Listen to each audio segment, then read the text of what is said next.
बहुत समय पहले की बात है। पहाड़ों की तलहटी में बसे नगर में एक सौदागर रहता था। उसका बड़ा नाम था। नगर के प्रभावशाली लोग उसके मित्र थे। वे उसके कारोबार में उसकी मदद करते थे और वह अपनी चीजें घोड़ों पर लाद कर छोटे छोटे नगरों और आसपास के क्षेत्रों में भेजा करता था। उसकी पत्नी बहुत भली थी।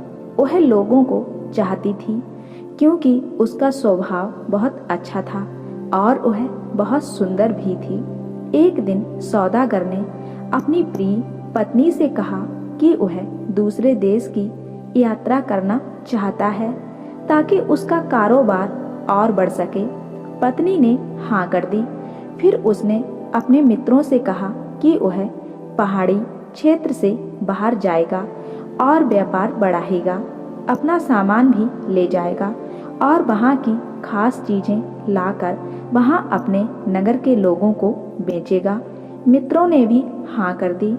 इस बीच यहाँ कारोबार को चलाने की जिम्मेदारी उसने अपने एक व्यापारी मित्र को दे दी और कहा कि वह पूरा हिसाब किताब बनाए रखे। जो भी मुनाफा हो वह उसकी पत्नी को दिया करे। मित्र मान गया। एक सप्ताह के बाद सौदागर अपने एक नौकर और घोड़ों पर सामान रखवाकर अपनी यात्रा पर निकल गया। उसकी यात्रा लंबी थी और कठिन भी। खैर नदी नालों और दुर्गम रास्तों को पार करता हुआ वह प्रवरसेन के क्षेत्र में पहुंचा, जिसका राज्य नर्मदा तक फैला था। वहां व्यापार की असीम संभावनाएं थीं। वह वहां रुका और अपने परिश्रम तथा योग्यता से क्रय विक्रय के काम में व्यस्त होकर नाम कमाने लगा। कुछ ही समय में उसने खूब सारा धन कमा लिया। इधर उसका मित्र उसका कारोबार हड़पने के लिए उद्देश्य से षड्यंत्र रचने लगा। वह ना तो सौदागर की पत्नी को मुनाफे का पैसा ही देता, ना कोई हिसाब किताब रखता। सौदागर की पत्नी ने दीवान के पास जाकर शिकायत की। उससे उसकी पति का मित्र और भी खफा हो गया। उसने सौदागर की पत्नी पुष्पवती को मारने की योजना बनाई, क्योंकि उसके जीवित रहते वह सारा कारोबार हड़प नहीं सकता था। उसने अपने खास नौकर को गुप्त रूप से बुलाकर पुष्पवती को तवी नदी में डुबोने की युक्ति बनाई। उसने अपने नौकर से कहा कि जब वह सुबह सुबह नदी के पास के देवी मंदिर में पूजा के लिए जा रही होगी तो तब वह उसे बाढ़ से उफनती नदी में किसी तरह फेंक दे। नौकर मौके की तलाश में था और ज्यों ही पुष्पवती मंदिर से आकर घाट पर सूर्य नमस्कार करने लगी तो उसने पीछे से आकर उसे जोर का धक्का दिया। पुष्पवती चिल्लाई, पानी में गिरी और पानी के बहाव के साथ बह चली। एक माझी सेतु बंध के पास अपनी नौका बांधने के लिए आ रहा था। पुष्पवती डूबने ही वाली थी कि माझी ने पानी में तैरते उसके बाल पकड़ लिए, ऊपर खींचा और नाव में रख लिया। शायद पुष्पवती के शरीर के अंदर पानी घुस गया था। वह सांस नहीं ले पा रही थी। माझी ने बेसुधा सी महिला को अपने घर की ओर ले जाना चाहा ताकि उसका इलाज कर सके, मगर जब उसके हाथों और गले में आभूषण देखे तो समझ गया कि यह महिला जरूर किसी धनवान घर की है। कौन है, लेकिन इसको बचाना तो होगा। माझी नाव को अपने गांव की तरफ ले जाने लगा। उसका चप्पू तेज तेज चलने लगा और गांव के पास पहुंचते ही उसने नाव किनारे से बांध दी और कंधे पर उठाकर इस महिला को अपनी झोपड़ी में ले गया। अपनी पत्नी को पुकारने लगा। उसकी पत्नी भागती भागती आई। कौन है, किसकी लाश उठा लाए हो? पत्नी ने पूछा। ना जाने कौन है, मैंने डूबते देखा। पानी में सिर्फ इसके बाल नजर आ रहे थे। मुश्किल से नाव में खींच पाया। इसका मतलब इसके फेफड़ों में पानी भर गया है। यह बचेगी नहीं। शायद सांस अभी रुकी नहीं है। दोनों ने मिलकर उसकी गर्दन टेढ़ी करके पानी निकालने की कोशिश की। माझी की पत्नी महिला के मुंह में सांस देने लगी। पुष्पवती पुनर्जीवित सी होने लगी। दोनों ने उठाकर उसे बिस्तर पर लिटाया और उसके शरीर को गर्म रखने की कोशिश की। माझियों की बस्ती में सब जान गए कि एक डूबती महिला को बचाया गया। कुछ दिनों में पुष्पवती स्वस्थ हो गई। उसने माझी और माझी की पत्नी को बताया कि वह कौन है और उसके पति का मित्र कैसे कैसे षड्यंत्र रचने लगा है। इस पर माझी की पत्नी बोली कि पुष्पवती के पति के लौटने तक उसे उनके साथ ही रहना चाहिए। नगर में जाना सुरक्षित नहीं है, इसलिए पुष्पवती उनके साथ ही रहने लगी। वह उनका धन्यवाद देती थकती नहीं थी।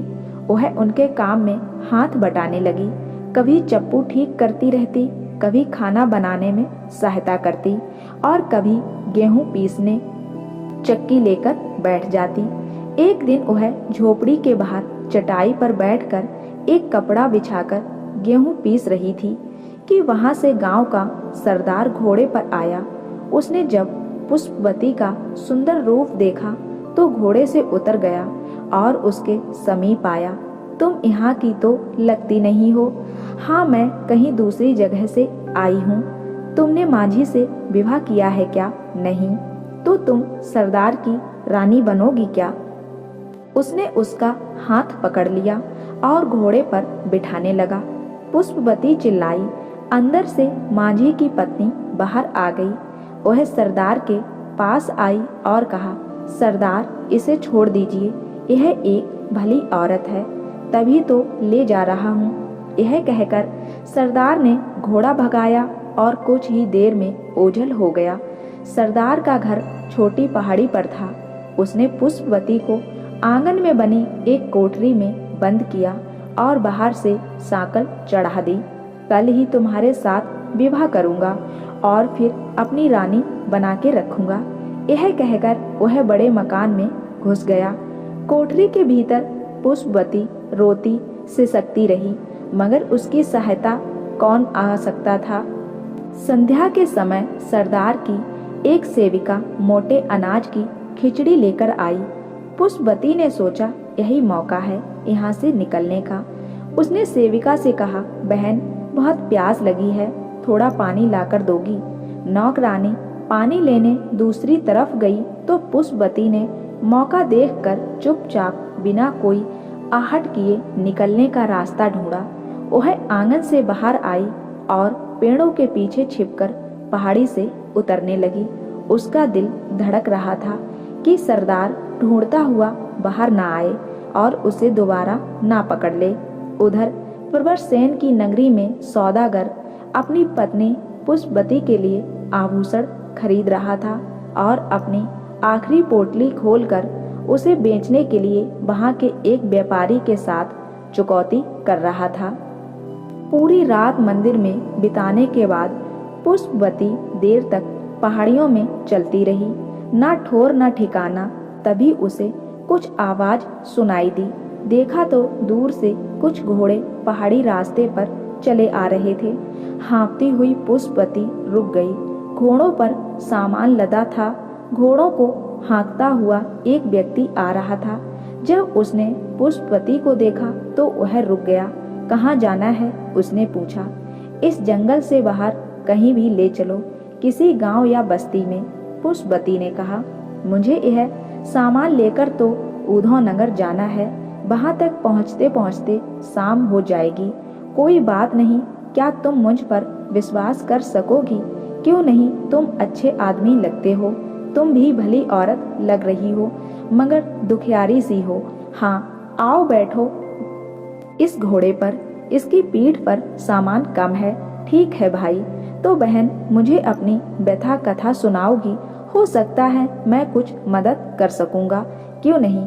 पुष्पवती घोड़े पर और वह व्यक्ति घोड़े की लगाम पकड़कर पैदल उस सकरे रास्ते पर ध्यान से जा रहा था और उस स्त्री की व्यथा कथा सुन रहा था। श्रमक घुड़सवार ने घोड़े रोके और एक छायादार वृक्ष के नीचे बैठकर बाजरे की रोटियां पुष्पवती को दी। बहन, इसमें बस ये रोटियां ही हैं, मैं यही खाता हूँ, तुम भूखी लग रही हो। पुष्पवती भूखी थी और उसे वे सूखी रोटियां किसी दावत से कम नहीं लगीं। उन सूखी रोटियों में स्वाद था और ताकत भी। रोटी खाकर पुष्पवती तृप्त भी हुई और संतुष्ट भी। बहन, मैं तो ऊधव नगर पहुंचकर सामान उतारकर घोड़ों को घुड़साल में रखूंगा, फिर घोड़े बालों के लिए बने बिवर में सो जाऊंगा। बाकी घुड़सवार भी वहीं आकर सो जाते हैं, फिर अगले दिन अपने अपने घरों को चले जाते हैं। उस विश्राम गृह के सिवा वहाँ कोई धर्मशाला नहीं है। वहाँ एक मठ है जहाँ साधु तथा सन्यासी रहते हैं, तो तुम मुझे वहीं पर छोड़ देना। यह कहकर वह घोड़े की तरफ आई और दोनों ने आगे की यात्रा प्रारंभ की। प्रवरसेन के क्षेत्र से निकलने की तैयारी में जुटा सौदागर बहुत ही उत्सुक था कि उसे अब वापस घर जाना है और अपनी पत्नी से मिलना है। उसने सोने की मोहरें एक थैली में रखी, रेशम और पाट के कीमती वस्त्र अलग से रखे तथा वहाँ के व्यापारी को धन्यवाद देता हुआ अगले दिन सुबह सुबह अपने देश लौटने की तैयारी करने लगा। मठाधीश ने एक सन्यासिन से कहा कि वह पुष्पवती को सभी नियम बताए और अपने सदन में ले जाए, जहाँ और भी सन्यासिनी रहती हैं। पुष्पवती सन्यासिन के साथ साथ मठ के साथ बने मकान में गई। उसे वहाँ सभी स्त्रियां दीपक की रोशनी में कोई धार्मिक ग्रंथ पढ़ती हुई नजर आईं। सन्यासिन ने पुष्पवती को गेरुए वस्त्र पहनाए और एक विशाल कक्ष में बाकियों के साथ रहने की जगह दे दी। प्रशिक्षुड़ियाँ उसी कक्ष में सोती और ध्यान करती थीं। बहुत हिचकिचाकर पुष्पवती ने गेरुआ वस्त्र पहने थे और ध्यान व ज्ञान की बातें समझने की कोशिश की थी, लेकिन कुछ ही दिनों में उसे तत्व ज्ञान, आत्मा और जगत के विषय में जानने की इच्छा हुई। प्रवरसेन की नगर से निकला हुआ सौदागर जब 500 कोस की यात्रा के बाद अपने घर पहुंचा तो वहां उसने नए ही लोग देखे। ना उसकी पत्नी, ना उसका कोई नौकर, उसका सारो कारोबार और उसका घर उसके मित्र ने हड़प लिया था। सौदागर को अपनी पत्नी पुष्पवती की चिंता सताने लगी। वह कहाँ और कैसे होगी, यह कौन बताता। उसने कुछ सोने की मोहरों से एक नया घर खरीदा। जिस नौकर को अपने साथ ले गया था उसे घर में रखा और जो कीमती चीजें अपने साथ लाया था उन्हें संभाल कर रखा और फिर पुष्पवती को ढूंढना शुरू किया। उसने अपने पड़ोसियों से, रिश्तेदारों से और कुछ खास मित्रों से पूछा तो पता चला कि जब वह देवी के मंदिर गई थी तब कोई ऐसी घटना हुई होगी कि जिसका उन्हें कोई ज्ञान नहीं, क्योंकि वह मंदिर से लौटी ही नहीं। सौदागर देवी मंदिर के पुजारी से मिला। पुजारी ने कहा कि पिछले 8 महीनों से वह मंदिर ही नहीं आई है, मगर उसे विश्वास है कि वह जीवित है। पुजारी ने उसे उत्तर दिशा में जाकर ढूंढने के लिए कहा। इसलिए सौदागर तिरकुटा की पहाड़ियों को पार करता हुआ जय घाटी में पहुंचा और किसी अनजान स्त्री के बारे में स्थानीय लोगों से पूछता रहा, मगर कोई कुछ नहीं बता सका। इधर सौदागर के नौकर को अपने मालिक मित्र का वही सेवक मिला जिसने पुष्पवती को नदी में धक्का दिया था।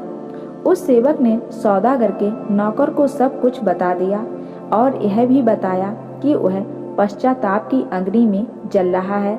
उसे ग्लानि और अनुताप ने अंदर ही अंदर भस्म कर डाला है, क्योंकि उसने एक निर्दोष स्त्री को बिना कारण अपने लालची मालिक के कहने पर नदी में डुबोया था। ढूंढते ढूंढते सौदागर ऊधव नगर पहुंचा। अब वह इतना निराश हो गया था कि उसने निश्चित किया कि कल वह इस क्षेत्र से निकल जाएगा। वह एक पेड़ के नीचे बैठा विश्राम कर रहा था। उसके पास धन था मगर मन की शांति नहीं थी। वह अपनी पत्नी को ढूंढते हुए थक गया था। गेरुआ वस्त्रों में एक टोली वहां से गुजर रही थी। एक भिक्षुक सामने आया और भिक्षा का पात्र सामने किया। सौदागर ने चांदी का एक सिक्का उसके पात्र में डाला। भिक्षुक ने कहा, इसका वह क्या करेगा? कुछ अन्न फल आदि है तो दे दो। सौदागर ने कहा, वह तो खुद भूखा है, अन्न कहाँ से लाएगा? इस पर भिक्षुक ने उसे मठ का रास्ता दिखा दिया और भिक्षुकों की टोली भिक्षा पात्र लिए दूसरी दिशा में चली गई। मठ के पास पहुंचते ही सौदागर ने घोड़ों को बाहर बांधा और मठाधीश के पास जाकर दंडवत प्रणाम किया। मठाधीश ने कहा, वत्स, तुम भूखे हो? जी महाराज। मठाधीश ने एक सन्यासी को बुलाया और कहा कि वह सौदागर को अच्छे से भोजन और विश्राम कराए।